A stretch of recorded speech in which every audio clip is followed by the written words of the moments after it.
The Grove is ready to go for Saturday's Egg Bowl. If you take a look behind me, tents, and more tents. That's the scene right now in the Grove, as well as SEC Nation set to broadcast here Saturday morning. 16 WAPT sports reporter Mike Perchick is here with the details that are new tonight. What's all that noise about? I'm going to be honest, Stephanie, I did not hear a word you just said, but I assume you are talking about the cowbell. The SEC fined Mississippi State $25,000 for violating the artificial noisemaker policy. But the biggest task may be winning over alumni, many of whom never did see eye to eye with Coach Comagee. On November 16th, 2013, Mississippi State dropped their third straight game, this time to then #1 Alabama by a score of 20-7. Sitting at 4-6 for the first time in Dan Mullen's tenure in Starkville, fans began to question if he was the best fit to lead the Bulldogs to the SEC elite. Fast forward 13 months and 15 games, that answer a resounding yes. The question now is, does Mullen think Starkville is the best fit for him? To the coaching carousel we go. 3 rumored landing spots for Mullen if he were to leave State, whittled down to 1. The University of Florida, where Mullen served a successful stint as offensive coordinator, raided the Mountain West and found Colorado State coach Jim McElwain, who put pen to paper on a 6-year, $21 million deal to lead the Gators. It's the matchup of the season as the #3 ranked Mississippi State Bulldogs play host to the 2nd ranked Auburn Tigers, with the winner earning an inside track in the SEC West. From a game yet to be played to one now completed, St. Aloysius enters the 1A state championship with revenge on their minds. 13 straight wins, their lone blemish a season-opening loss to Natchez Cathedral. But can the Flashes have the revenge on the Green Wave? Straight to the highlights we go. This is where it starts to get a little bit kooky. Sophomore Jack Walker making his first start, finding DJ Montgomery the 31-yard touchdown. A little celebration, and bam. Yeah, darkness, blackout, a little lights-out play by the wideout, causing a 16-minute delay between TD and PAT. Billy Joel saw the lights go out on Broadway. I got to see him go out on Madison Central. Still third quarter, Callaway ball, and guess who? T.J. Washington. Hauling in the 50-yard bomb from QB Chris Mitchell. By land, by air, I bet he'd do it by sea, too. The T.J. Washington show is off and running. First game of the day, Duke taking on Mercer. Quick geography lesson. Game being played in Raleigh. That's 28 minutes away from Duke's campus in Durham, North Carolina, and more than 6 hours away from Mercer's campus in Macon, Georgia. So, home court advantage for the Blue Devils, and early on, Duke not the most welcoming of hosts. Former Meridian star and Mississippi State Bulldog Ronnie Hood knocking down the corner triple to extend Duke's lead to 6, but that will be Langston Hall for Mercer. He beats the buzzer, giving the Bears a 1-point edge. Late second half, Mercer up by the pair. It's the senior, Daniel Corsi, with the and 1. 17 points for the big man who's not ready to go back home yet. Not much Coach K can do at that point, but bear it. Mercer mania in Macon. The Bears shock the Blue Devils. 78-71 the final. And your grandpa's here watching it all happen. You proud of your grandson? That's my grandson! Oh, Papa! The story tonight, senior Daniel Kennedy, 3 touchdowns, 1 interception. You know what? I'm just going to let the JA fans take it from here. An unbelievable win. He's our hero because Joe has had this and he's never asked one time, why me? Joe Kirby is a former Marine who has been battling ALS for the past 40 years.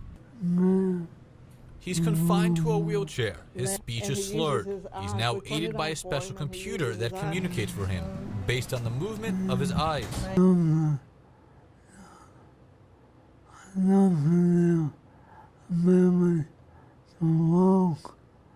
And use my hands and talk.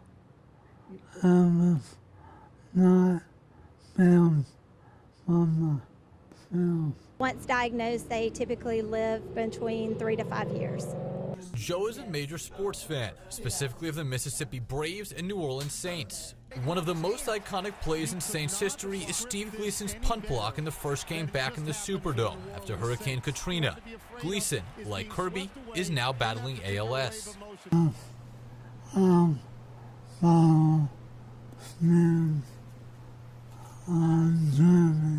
The former football star, like so many across the country, is taking part in the Ice Bucket Challenge, all to raise money and awareness for ALS research.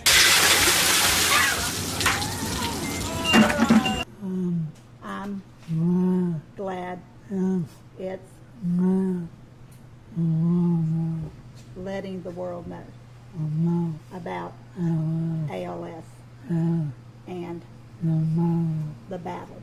It's wonderful. Anything that brings attention to ALS and lets people know what a devastating it is and that they will help support it, that we can find a cure for it. As the Ice Bucket Challenge continues to go viral, money keeps pouring in to ALS organizations. Raised just over $10 million. And again, that money is incredible. But when you look at last year, we raised nationwide, all of the ALS Association chapters was $1.2 million. Even Joe himself couldn't give up the opportunity to take part.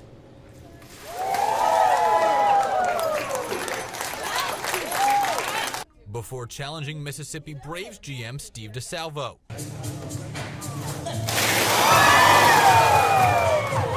It's the least that we could do. The great part of it is hopefully we have raised a lot of money today, but probably more importantly, hopefully we've raised a lot of awareness for ALS around the country. So while dumping ice on your head will not cure a disease that has no known treatment, it is bringing attention and money to a fight to defeat it. In Florence, Mike Perchick, 16 WAPT News. Ole Miss at home again. The decades-old joke about Rebel baseball. 42 years of close, but no cigar.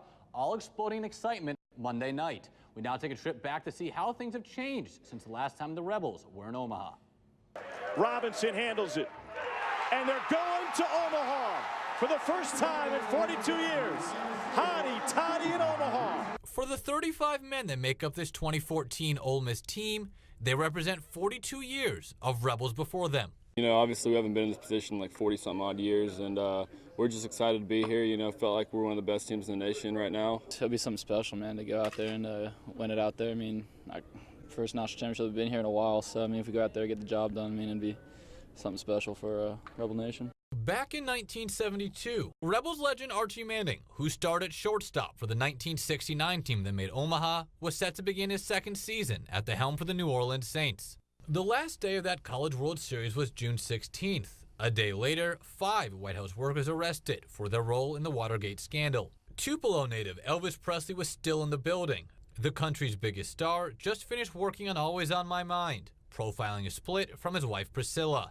But with the opening lyrics, "Maybe I didn't treat you quite as good as I should have," the song could have just as easily been about Rebel fans' relationship with current coach Mike Bianco, many of whom called for his job after falling short last season. One of the things we talk about a lot is, being tougher, being mentally tougher, being able to handle the adversity. Very proud of the kids and, of course, a great coaching staff, but, tremendous administration. It's been, believers for 14 years, and, of course, tremendous fan base. 2014 is the 15th time Ole Miss has made the NCAA tournament since 1972, the first 14 ending in the all-too-familiar heartbreak. 25 different major leaguers have passed through Oxford since then, all going to enjoy different levels of major league success, none having the opportunity to ply their trade in the city known as the Gateway to the West. While Rebel fans hope it won't be another 42 years until their next trip, they're savoring every moment of this journey.